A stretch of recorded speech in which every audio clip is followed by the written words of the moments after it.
Second time's the charm. Sometimes when the devil knocks you down, you just gotta pick it right back up and start right on over again. Amen? Well, I haven't done this in a while. I've been misbehaving, so I had to take some time away from up here. But they asked me to give a message today, so I'm gonna try my best. Amen?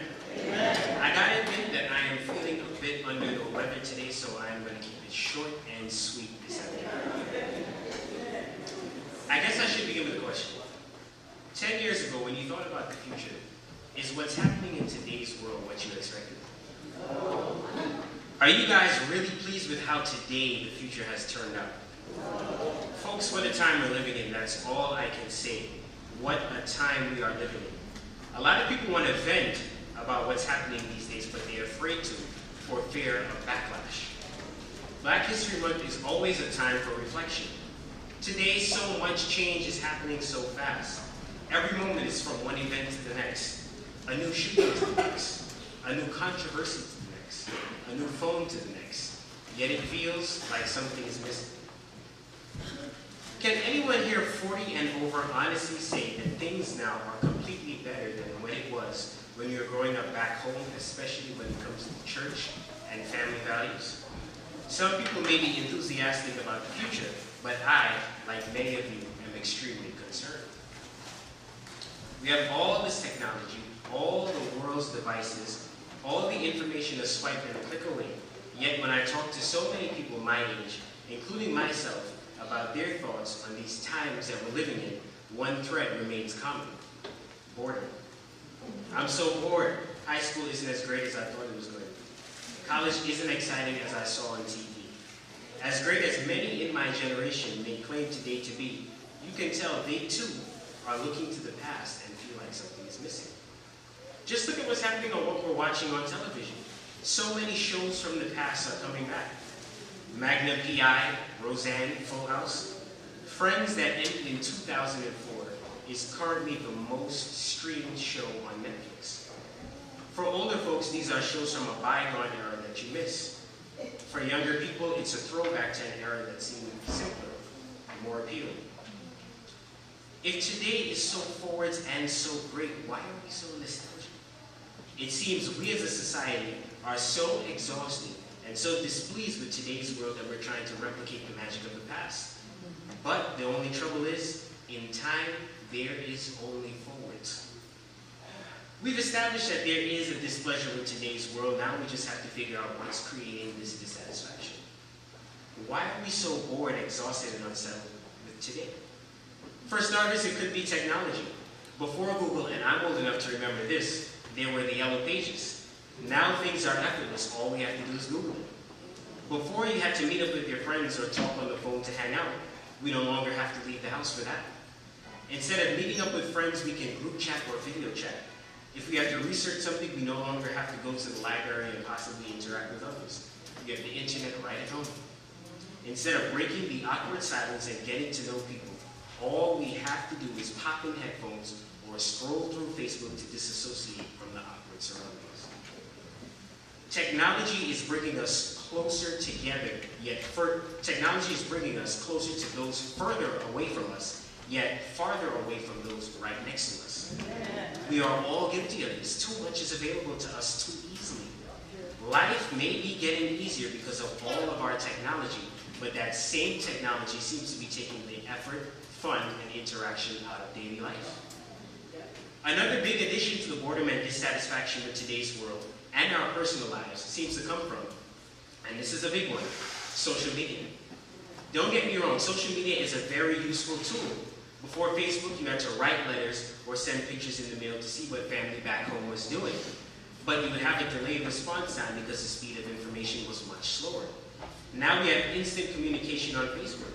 We used to have to buy phone cards and scratch off the code in the back of the penny. Now we have WhatsApp, where your aunt in Jamaica sends you 13 Jesus loves you pictures a day that you have storage on your phone. And P.S., this is a message from all the young people in the congregation.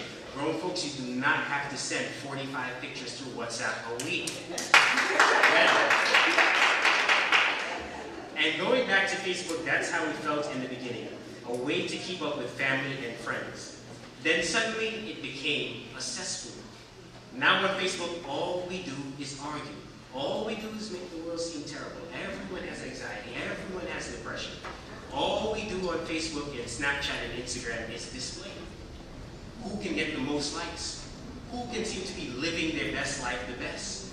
New car, new house, new vacation, new relationship. It's a bad habit. People complain that the government is spying on them, yet they seem to have no problem putting their entire life on Facebook. I'm going to the beach. I'm eating ice cream. I'm using the toilet every day. When we depend on these kinds of outlets for validation and display, then our lives lack genuinity. Display. We can all be guilty of this sometimes. And there is nothing wrong with sharing your happiness. Don't get me wrong about that. There is nothing wrong with showing your achievements. But when we're posting our life away 6+ hours a day, we've got to reach a certain point of personal limitation. We're so nostalgic for yesterday because it seems life today is so fake and ingenuine. Another problem with people in social media that contributes to dissatisfaction in today's times is arguing and misinformation. Everyone has an opinion online. Everyone thinks they know everything, especially without knowing the facts. We can spend our time doing better things than arguing through a keyboard. But it's so tempting. Sometimes I have to stop myself because it's hard to walk away when you see people posting things without knowing facts or jumping to conclusions. And that is a huge problem with people, social media, and the media in general today, jumping to conclusions.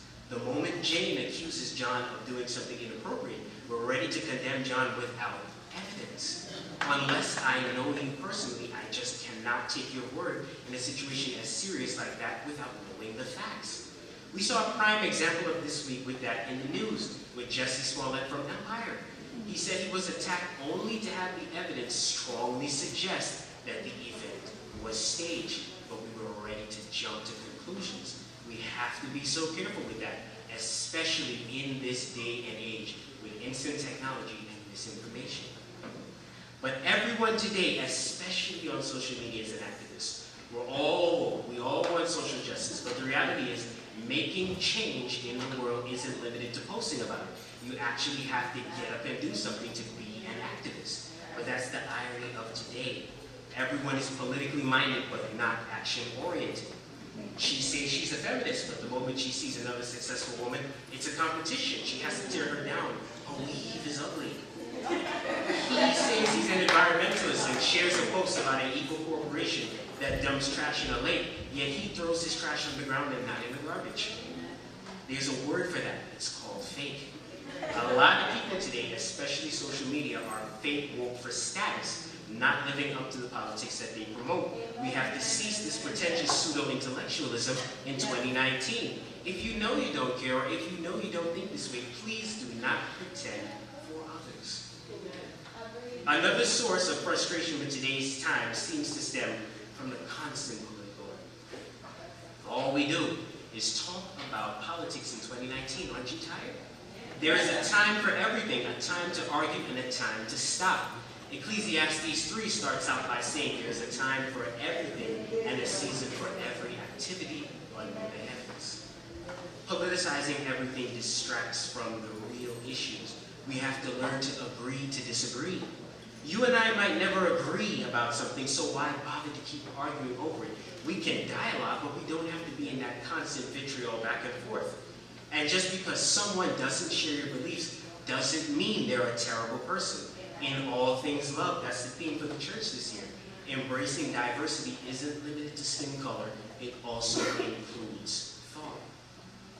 But the problems today aren't limited to social media, they exist in our real world interactions.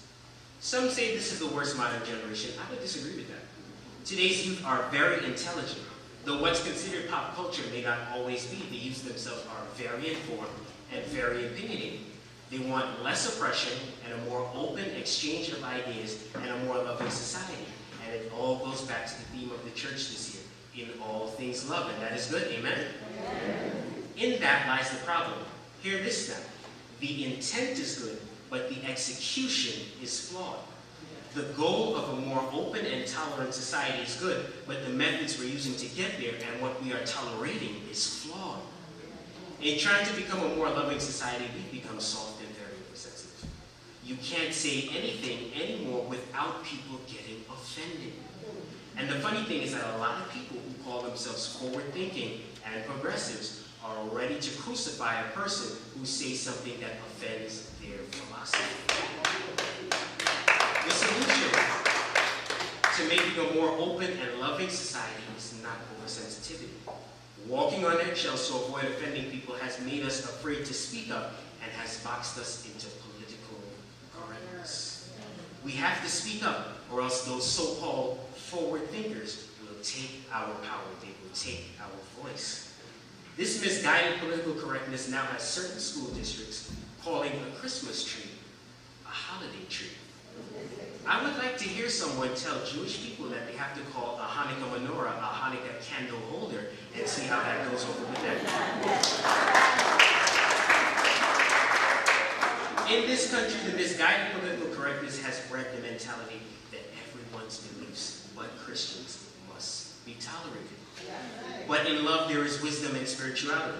The solution to making the society better is not anti-religiousness, because even without faith, people will find a way to divide themselves. It's just human nature. It's just sin. I think a major reason why a lot of nonsense is being tolerated in today's time is that we seem to have lost a sense of personal shame where anything goes. No more limits. And when you try to speak to people about it, it's stop being so judgmental. Stop trying to control us. You're living in the Stone Age. Lowered standards, folks. For instance, look at the people who we look up to and make famous in this day and age. Before you had to have some form of talent to gain fame. Today, any form of mediocrity can seem to make you famous. Take the Kardashians, for example. As Barbara Walters from ABC News put it, they can't sing, they can't dance, they have no talent, yet Kylie Jenner, whose main claim to fame is plastic surgery and fake lips, has a net worth of $900 million. Some of us will never touch that money in our lifetimes, amen? And the thing is, I cannot hate celebrities like that for capitalizing off of foolishness to become rich. I have to blame us, the society, for allowing these people to make money off of us for nonsense. But I'm not saying this to condemn Ms. Jenner. I'm simply pointing out how far modern standards seem to have fallen. Romans 12:2 reminds us to not be conformed to this world, but be transformed by the renewal of your mind. Brothers and sisters, it's not hopeless. We can change this if we are willing. 2020 is right around the corner. 10 more months till a new decade. We cannot go into the next time period with the negative practices of the former.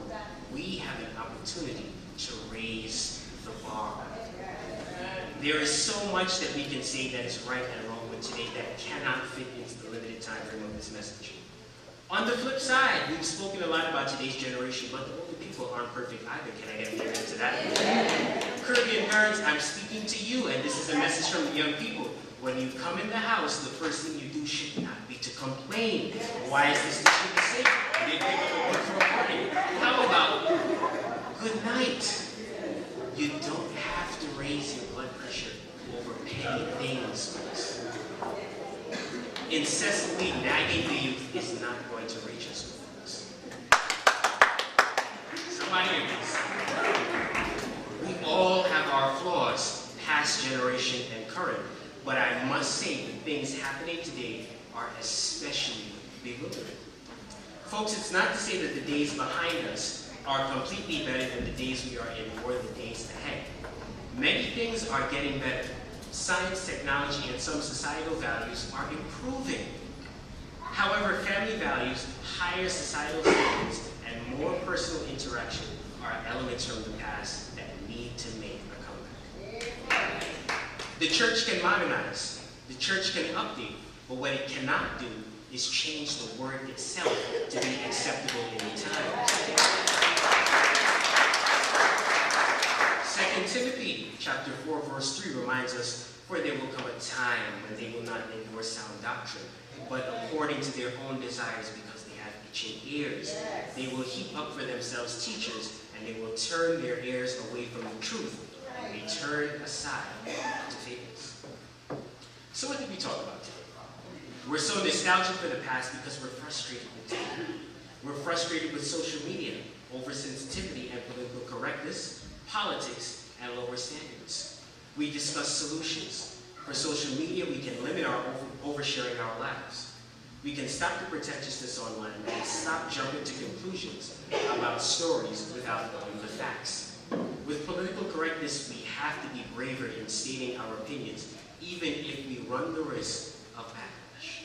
As for lower standards, we can better discern who we give our attention to, what we consume as media, and who we choose to make famous.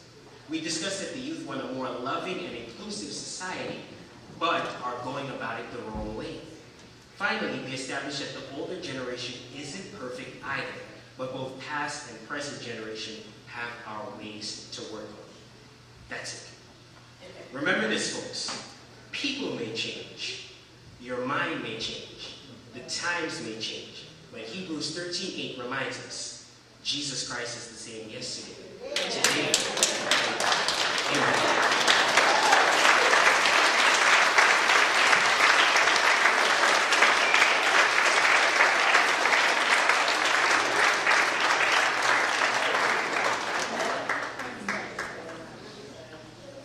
Thank you, Brother Zion, for that timely word. Mom, I hope you were listening. All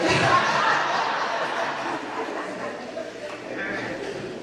Now we will have the hymn of affirmation.